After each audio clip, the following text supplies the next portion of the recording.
Stormy, written by bokunowriteracademia on Tumblr. Geez, it's really stormy out there, Mina commented. You looked up from your book and out of the window of the common room at the rain pounding on the window panes. After a rainy day of classes, Class 1A was resting in the common room. Rain battered the windows and the wind was howling, making you wonder whether someone with a wind quirk had a particularly bad day. Yeah, I hope there's no one out there right now, Kaminari muttered as he stared at the storm. You gripped your book tighter as the wind howled. You didn't like storms. Well, you didn't like thunder, or lightning, to be exact. In fact, you were terrified of it. You were alright around Kaminari since his powers were electricity rather than thunder. You hoped that it wouldn't thunder during the storm. Unfortunately, your prayers were not answered. Right on cue, a huge flash of lightning accompanied by a crack of thunder flashed in the sky. Immediately forgetting where you were, you instinctively ducked under one of the dining room tables, abandoning your novel on the couch. Thankfully, the lights didn't go out.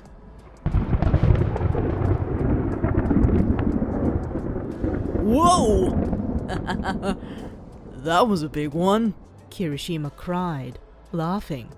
Everyone else who was fortunate enough to not be absolutely terrified of thunder was still talking, while you cowered under the table.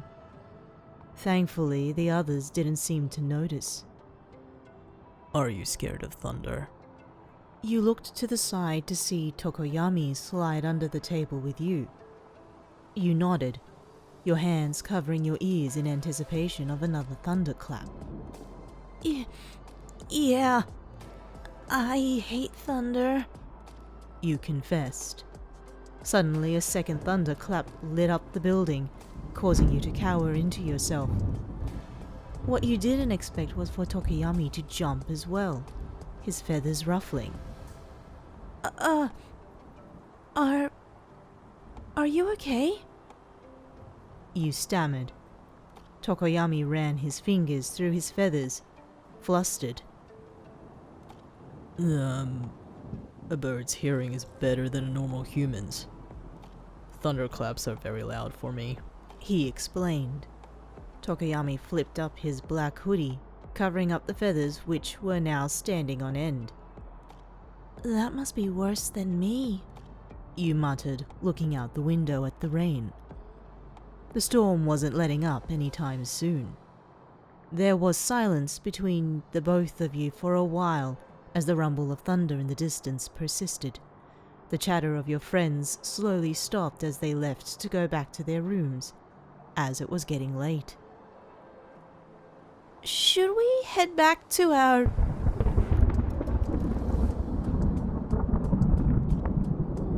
Your question was cut short by a crack of thunder.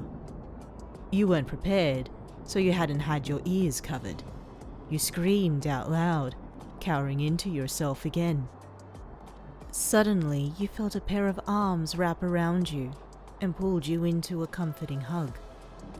You slowly opened your eyes to see Tokoyami looking at you with concern in his eyes. Are you alright? He asked. You nodded shakily, hugging him tightly. I'm okay.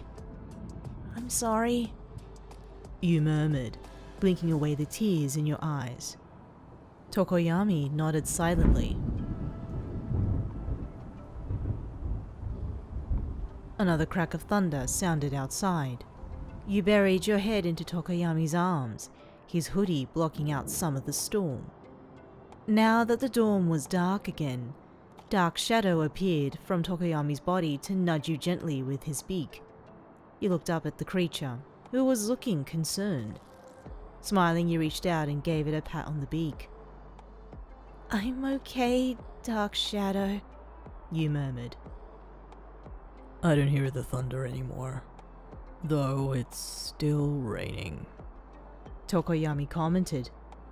You tilted your head to the side and realized that Tokoyami was right. We should probably get back to our rooms and try to sleep. You reasoned, letting Tokoyami go. The two of you ducked out from under the table, sighing with relief. Thanks, Tokoyami.